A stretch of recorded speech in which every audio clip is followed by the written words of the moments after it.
মোহনবাগান দল যেন এক অপ্রতিরোধ্য শক্তি। ঘরের মাঠে যেমন দুর্দান্ত, বাইরের মাঠেও তেমনই।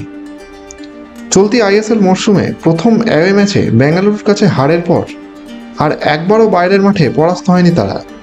হায়দ্রাবাদ এবং নর্থ ইস্ট ইউনাইটেডকে হারিয়েছে, উড়িষ্যার বিরুদ্ধে ড্র করেছে। তাই শুক্রবার গোয়ার মাঠে খেলার আগে মোহনবাগানের মনোবল দৃঢ়। কোচ হোসে মলিনা স্পষ্ট জানিয়ে দিয়েছেন তাদের লক্ষ্য লিগ শিল্ড জয়। তিনি বলেন, আমাদের প্রতিটি ম্যাচ জিততেই হবে। গোয়া ম্যাচেও আমরা জয়ের জন্যই খেলব।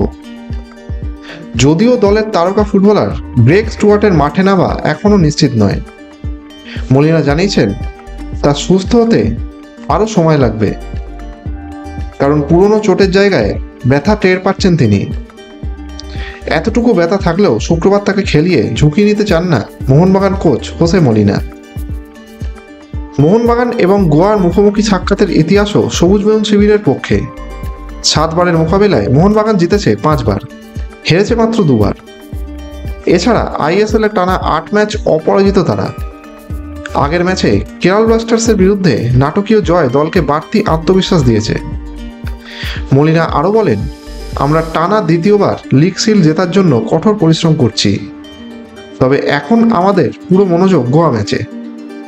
মরশুম লম্বা, অর্ধেকও হয়নি। এখন পর্যন্ত দল ভালো খেলেছে, তবে ভালো খেলা জেতা আমাদের লক্ষ্য। এই ম্যাচে বিশেষ আকর্ষণ লিস্টন কোলাসো। নিজের পুরনো দলের বিরুদ্ধে নিজের শহর গোয়ায় খেলতে চলেছেন তিনি। লিস্টন বলেন, গোয়া আমার শহর, এখানে ফিরে খেলতে সবসময় ভালো লাগে, তবে মাঠে নামলে আমরা আলাদা দল। সমর্থকদের ভালোবাসাই আমাদের অনুপ্রেরণা।